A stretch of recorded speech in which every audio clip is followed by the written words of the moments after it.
Offended by succubus, call assist, pencil dripping from the way I spit. Fell in love with this, since got music, now she in my grips. Wanna take a sip.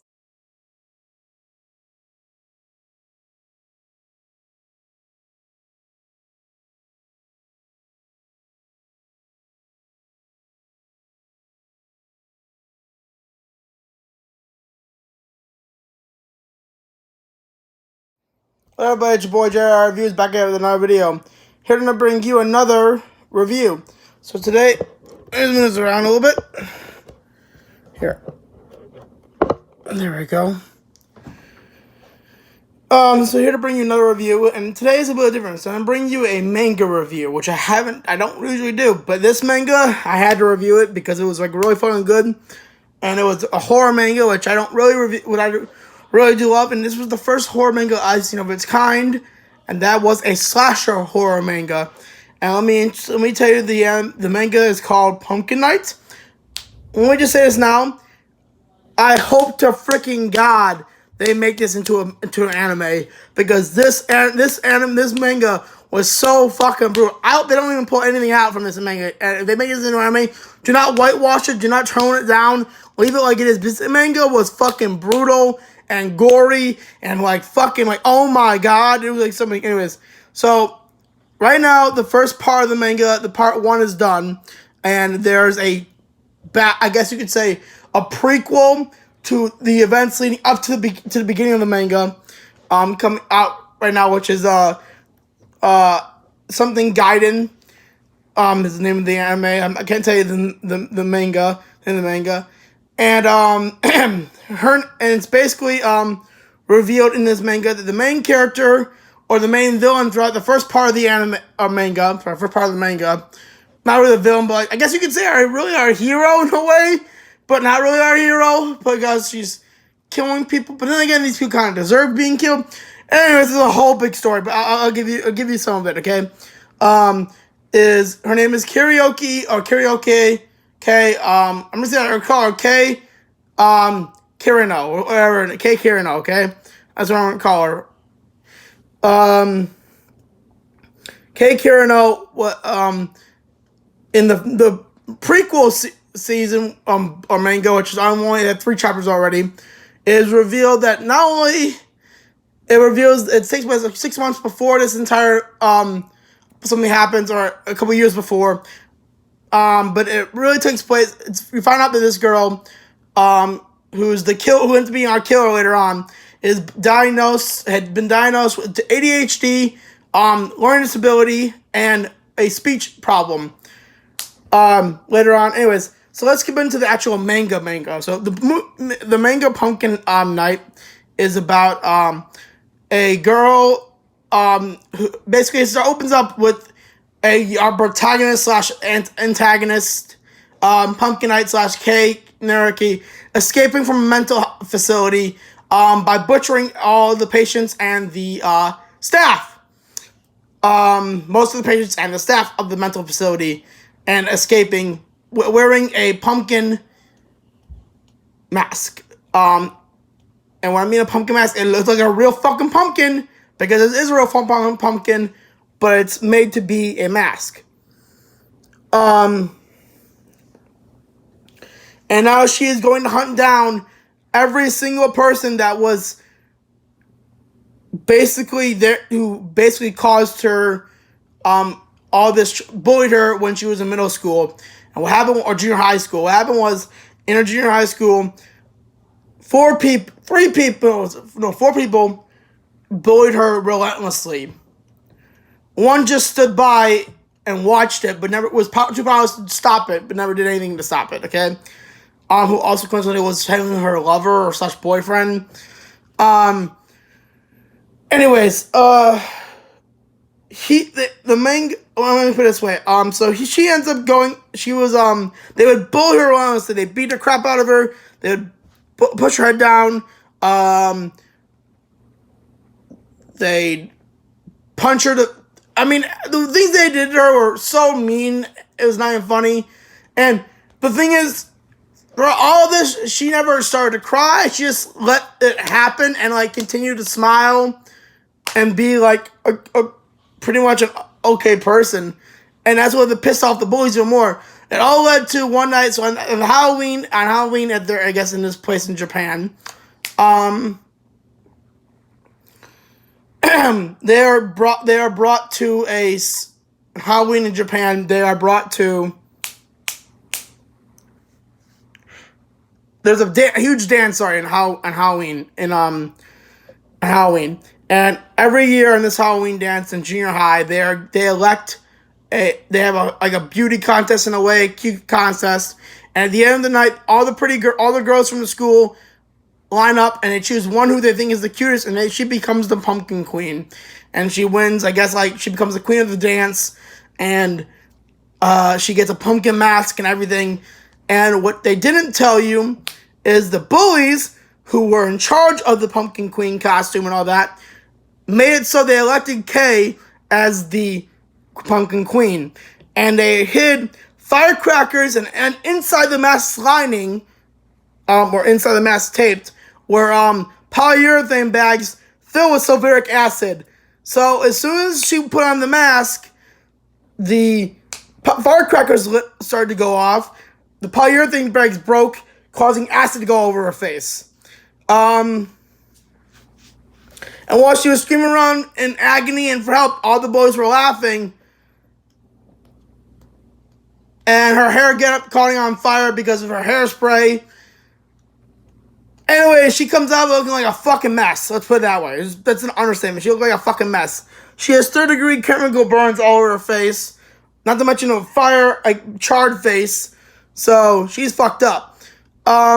Anyway, she escapes and ends up starting a killing spree. And the way I liked it was in the beginning of the manga, it's the first victim is a girl named Akemi, and she is the way she kind of gets it is like, Pumpkin Night has followed you on Instagram, and she's like, oh, she gets followed, and she's like, and then she would give her like a private message, and I think it says, Akumi, you're next.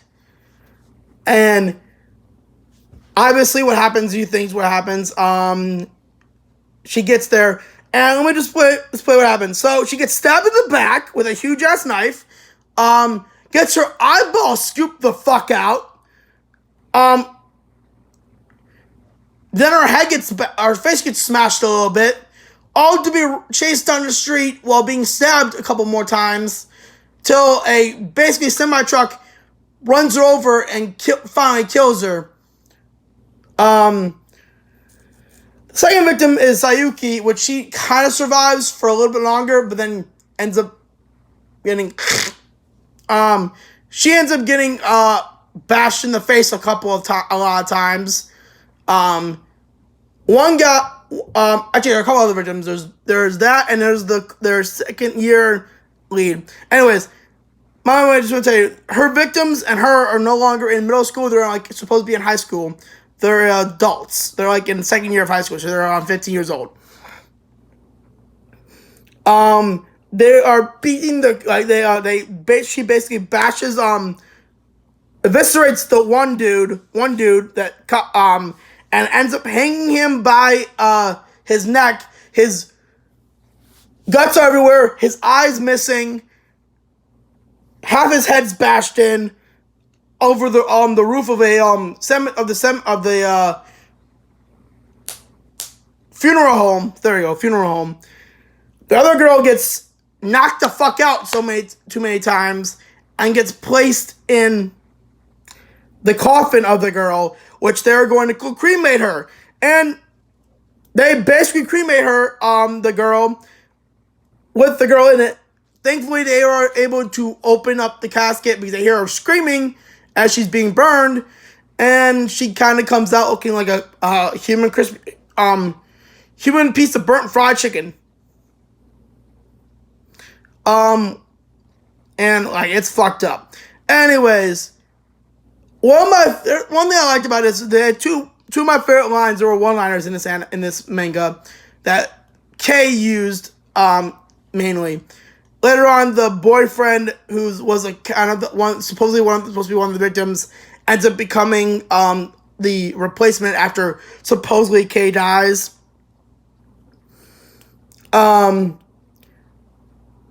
and that is Kazuya is the boyfriend's name. But the two one-liners are, one is she actually uses "Welcome to Primetime, bitch," if you can believe it or not.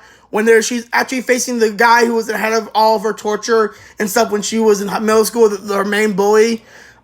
She's actually streaming his torture and like everything. On actual YouTube, or their version of YouTube, it's called MyTube.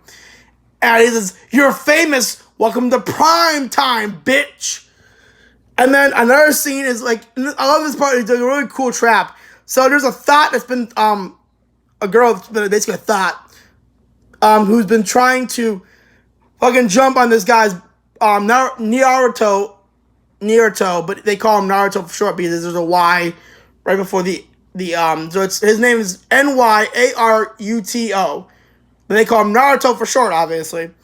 He is no Naruto though, by the way. He is a complete douchebag. This guy, not Naruto, but this guy's a complete douchebag.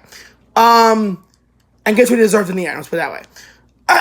So, long story short, there's this her contraption contract to her where she is basically the thought is like has a tied up and connected to her is what would be considered like a razor wire around his neck. So every time she moves, he could get cut. If she doesn't move, she gets or if he moves, she fucks. Or he moves too suddenly, he can cut his neck. If she moves too suddenly, he can cut his neck.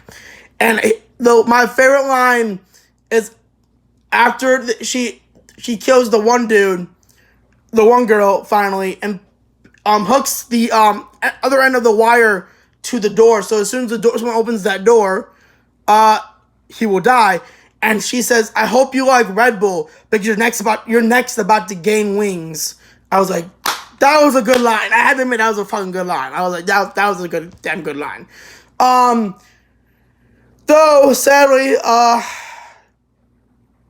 he's able to escape that fate by tricking her in a way. Anyways, in the end, Naruto gets fucked up by Kazuya and chased on Halloween when he's being told by everyone, listen, that guy's trying to chase me, and no one believes him because it's Halloween, and they think it's a prank, a joke, because it's Halloween. Till he gets chased into the corner alley where he gets basically his head bashed in a little bit, to where his piece of his skull is opened, and you can see his brain, and this was the badass part, actually. I think it was a very badass part. In a way, it's kind of like, not ironic, but like the fat lady singing Revenge. He pours into the open skull, which is where the brains are showing, sulfuric acid into the hole. Obviously, it's going to do what you think it's going to do, and it basically kills the fuck out of the dude. And then it shows the ending of him, Kazuya holding his basically decapitated head on a building, and people down below the next day are talking about, oh yeah, my brothers or my husband's friends or boyfriend's friend or a friend said he saw a guy holding a decapitated head. Oh my god, really? And then they all think that Kay is dead, and it shows a picture of her grave, or like her makeshift grave with her original pumpkin head, or pumpkin mask that she wore, because Kazuya got his own version of it when he became Pumpkin Knight. And just when you think everything's dead, and she pops her eyes, her hand grips out of the grave, and her head pops out, and or you see her eyes, and she's not dead. And then there's a chapter 33.5, where she says, "Yeah, I'm very much alive, and I'm about to start again." Some other shit. I don't know. I can't wait for the manga part 2. Definitely go read this manga. It's really fucking gory. So I'm gonna tell you that right now. I'm gonna put some photos of the manga in the thing, but definitely go read this manga, watch it. Hopefully it comes into an anime. I really do. It definitely deserves an anime adaptation for sure. See you guys later. in the next video. Peace.